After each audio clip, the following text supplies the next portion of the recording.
Assalamualaikum warahmatullahi wabarakatuh. A'udzu billahi minasy syaithanir rajim. Bismillahirrahmanirrahim. Alhamdulillah wassalatu wassalamu ala nabiyyina Muhammadin wa ala alihi wa ashabihi ajma'in, amma ba'du. Sahabat muslim yang dirahmati Allah dimanapun berada,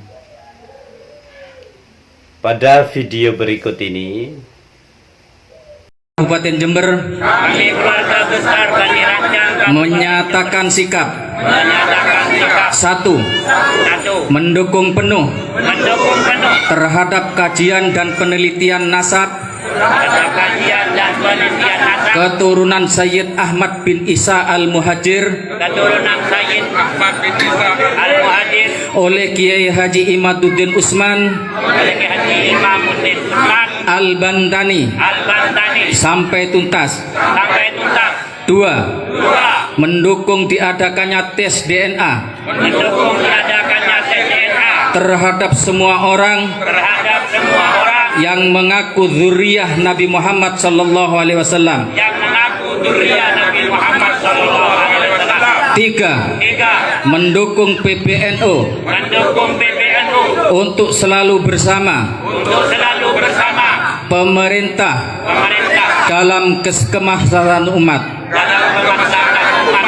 Jember, 21 Mei tahun 2023. ini adalah bentuk dukungan kesepakatan ulama-ulama Jember menyikapi tesis Kiai Haji Imaduddin Usman Al-Bantani. Sahabat muslim dimanapun berada, bagi yang memahami tesis Kiai Haji Imaduddin Usman Al-Bantani dengan runut bahwa Habaib Indonesia ini datangnya adalah ke Indonesia dipelopori oleh Belanda untuk menandingi kiai-kiai Nusantara di dalam memberontak kepada pemerintah Belanda waktu itu. Dengan demikian, framing yang dilakukan oleh pemerintah Belanda waktu itu adalah mengatakan bahwa yang didatangkan dari Yaman Hadramaut ini adalah keturunan Nabi. Jadi framing Habaib atau Ba'alwi ini keturunan Nabi itu bermula dari pemerintah Hindia Belanda atau pemerintah Belanda, yang sampai pada akhirnya Belanda menyerah pun tersisalah kelompok Ba'alwi ini. Fakta sejarah. Nah, sehingga dengan demikian perlu dipertanyakan memang keabsahan sambung nasab dari kelompok Habaib yang sampai hari ini belum berani tes DNA secara bertanggung jawab. Kalau tes DNA secara umum sih semua kita tahu itu. Kita tahu bahwa kelompok Ba'alwi ini tidak lolos tes DNA menuju keabsahan menjadi dzurriyyat Rasulullah SAW. Sehingga sampai pada hari ini untuk menjawab tesis terkait kajian ilmiah atau tes DNA ini belum terjawab. Kalau seandainya mereka itu tes DNA-nya masuk, waduh pasti sudah. Pasti dia akan melakukan secara pers, dilakukan secara pers umum atau di depan publik. Sahabat muslim dimanapun berada, kalau kita tahu sebenarnya atau kita sedikit memahami, mereka itu adalah imigran, pendatang ke tempat kita di Indonesia.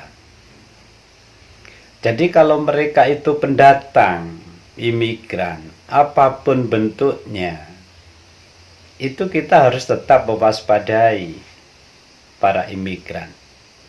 Terbukti rakyat Nusantara yang sudah didoktrin dengan berbagai macam doktrin sejak ratusan tahun inilah, akhirnya mereka mudah diperdaya oleh kelompok habaib Indonesia. Mudah diperdaya. Bagi yang sadar, ketahuilah, saat nasab Ba'alwi ini diragukan keabsahannya kepada Rasulullah, bagi kalian itu adalah haram meyakininya. Karena apa? Menggunakan nama Nabi untuk kepentingan dirinya. Kalau memang putus, ya harus dikatakan putus. Nakoba belum ada yang meng-ACC. Gitu. Seluruh cucu Nabi secara internasional sudah melakukan tes DNA, dan secara internasional Ba'alwi tes DNA-nya adalah ditolak dan cenderung tidak mau melakukan tes DNA. Sahabat muslim dimanapun berada,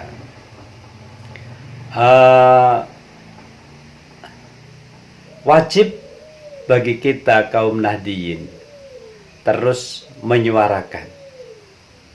Bukan hanya masalah nasab.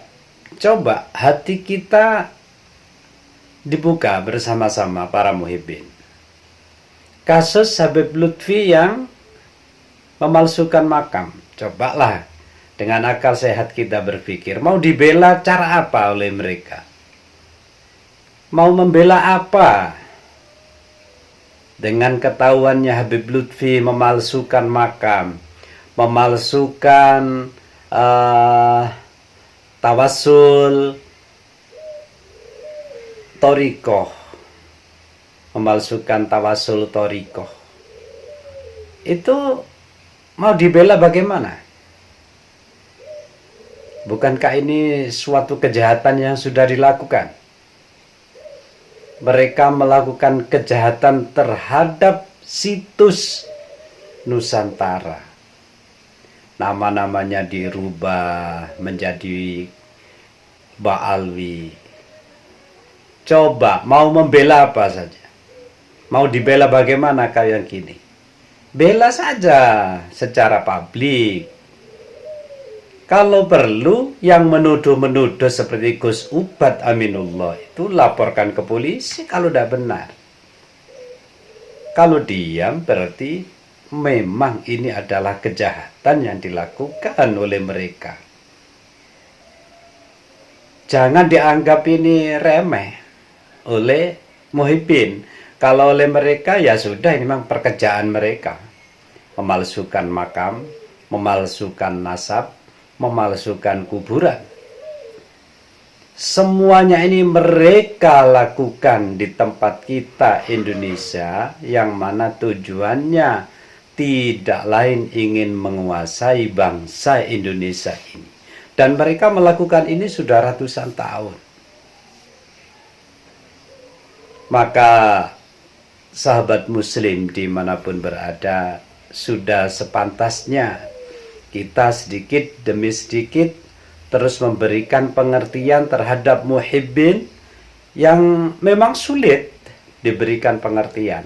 Karena apa? Sudah didoktrin. Sudah didoktrin. Padahal kenyataannya kita orang-orang Nusantara ini hanya jadikan budak mereka. Tapi kita itu tidak merasa di situ. Masih belum merasa. Jadi kita ini dulu dijajah oleh Belanda, dan berakhir dilanjutkan dijajah secara akidah, dijajah secara mental oleh kelompok Ba'alawi ini. Sahabat muslim dimanapun berada, tentunya ini bukan perkara mudah, tapi wajiblah kita mencoba menyuarakan dari diri kita pada keluarga kita dan orang-orang terdekat kita. Semoga perjuangan kelompok Wali Songo mulai dari Kiai Haji Imaduddin Usman Al-Bantani, Gus Fuad Pleret, dan Gus Ubad Aminullah CS bersama teman-teman untuk terus berjuang. Karena apa? Di kampung-kampung tetap masih banyak yang takut untuk berbicara secara terbuka. Karena apa? Takut terjadinya konflik. Sehingga kalau belum ada win-win solution dari kelompok Wali Songo terutama dalam menyikapi masalah ini sampai ke desa-desa, tentu yang di desa-desa ini juga masih ada sedikit ketakutan untuk bersikap. Semoga dari hari ke hari semua muhibbin khususnya warga Nahdliyin segera bisa bersuara demi kebaikan masa depan anak cucu kita semua dan bangsa Indonesia.